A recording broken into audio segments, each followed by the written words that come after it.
Bidadi township ಯೋಜನೆ ಕುರಿತ ವಿವಾದ ತೀವ್ರಗೊಳ್ತಾ ಇದೆ. ರೈತರಿಂದ ಭಾರಿ ವಿರೋಧ ವ್ಯಕ್ತವಾಗ್ತಾ ಇರುವ ಈ ಯೋಜನೆಯ ವಿಚಾರದಲ್ಲಿ ಈಗ ಕಾಂಗ್ರೆಸ್ ಹಾಗೂ ಜೆಡಿಎಸ್ ನಡುವೆ ವಾಕ್ಸಮರ ಜೋರಾಗಿದೆ. ಬಿಡದಿ ವ್ಯಾಪ್ತಿಯಲ್ಲಿ ನೂರಾರು ಎಕರೆ ಜಮೀನುಗಳನ್ನು ಅಕ್ರಮವಾಗಿ ನೋಂದಣಿ ಮಾಡಿಕೊಂಡು ಕಾಂಗ್ರೆಸ್ ನಾಯಕರು ಹಾಗೂ ಅಧಿಕಾರಿಗಳು ರಿಯಲ್ ಎಸ್ಟೇಟ್ ದಂಧೆಯಲ್ಲಿ ತೊಡಗಿದ್ದಾರೆ ಅಂತ ಈಗ ಜೆಡಿಎಸ್ ಆರೋಪಿಸಿದೆ. ಅಲ್ಲದೆ ಕಾಂಗ್ರೆಸ್ ನಾಯಕ ಡಿಕೆ ಸುರೇಶ್ ಅವರ ಮಾತಿಗೆ ತಿರುಗೇಟನ್ನ ನೀಡಿದೆ. ಡಿಕೆ ಸುರೇಶ್ ಅವರೇ ಪದೇ ಪದೇ ಸುಳ್ಳು ಹೇಳುವ ಚಾಳಿ ನಿಮಗೆ ಯಾಕೆ? ಬಡ ರೈತರ ಜಮೀನುಗಳನ್ನ ಕೊಳ್ಳೆ ಹೊಡೆದು ಕೋಟೆ ಕಟ್ಟಿಕೊಳ್ಳೋಕೆ ಸುಳ್ಳಿನ ಕಥೆಗಳನ್ನ ಕಟ್ಟುವುದು ಯಾಕೆ? ಬಿಡದಿ ಟೌನ್ಶಿಪ್ ಬಗ್ಗೆ ಮಾಜಿ ಸಿಎಂ ಎಚ್.ಡಿ. ಕುಮಾರಸ್ವಾಮಿ ಅವರು ಯಾವುದೇ ವಿಷಯವನ್ನ ಮುಚ್ಚಿಟ್ಟಿಲ್ಲ ಅನ್ನೋದನ್ನ ನೀವು ತಿಳಿದುಕೊಳ್ಳಿ. ರೈತರನ್ನ ಹಲವು ಬಾರಿ ಸಭೆಗೆ ಕರೆಯಲಾಗಿದೆ. ಆದ್ರೆ ನಿಮ್ಮ ಯೋಗ್ಯತೆಗೆ ನೀವು ರೈತರ ಜೊತೆ ಒಂದೇ ಒಂದು ಸಭೆಯನ್ನಾದ್ರೂ ನಡೆಸಿದ್ದೀರಾ ಅಂತ ಪ್ರಶ್ನಿಸಿದ್ದೆ.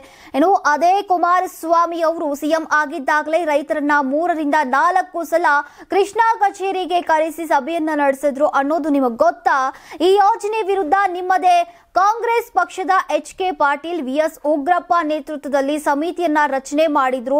ಅಗೆದು ಬಗೆದು ಹೊರತೆಗೆದಂತಹ ಸತ್ಯಶೋಧನಾ ವರದಿ ಏನಾಯಿತು? ಅಂದು ರಾಮನಗರ ಜಿಲ್ಲೆಯ ಕಾಂಗ್ರೆಸ್ ನಾಯಕರೇ ವಿರೋಧ ಮಾಡಿದ್ರಲ್ಲ, ಅವರೆಲ್ಲ ಈಗ ಎಲ್ಲಿ ಹೋಗಿದ್ದಾರೆ, ಎಲ್ಲಿ ಹೋಗಿ ಅವಿತಿದ್ದಾರೆ ಅಂತ ಕೇಳಿದ್ದಾರೆ.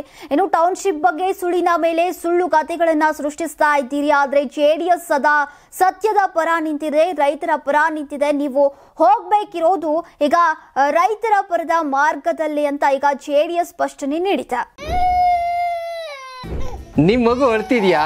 ಹಾಗಾದ್ರೆ ನಿಮ್ ಮಗುವಿಗೆ ಜೀನಿ ಸರಿ ಇಟ್ಕೊಡಿ.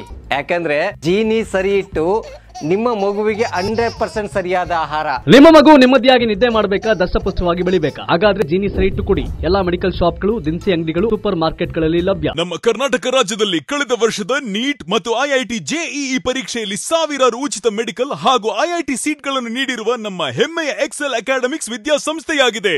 1 ವರ್ಷದ ಲಾಂಗ್ ಟರ್ಮ್ ನೀಟ್, ಸಿಇಟಿ ಮತ್ತು ಐಐಟಿ ಜೆಇಇ ದಾಖಲಾತಿ ಪ್ರಾರಂಭವಾಗಿದೆ. ಮೆಡಿಕಲ್ ಅಂದರೆ ಎಕ್ಸೆಲ್, ಎಕ್ಸೆಲ್ ಅಂದರೆ ಮೆಡಿಕಲ್.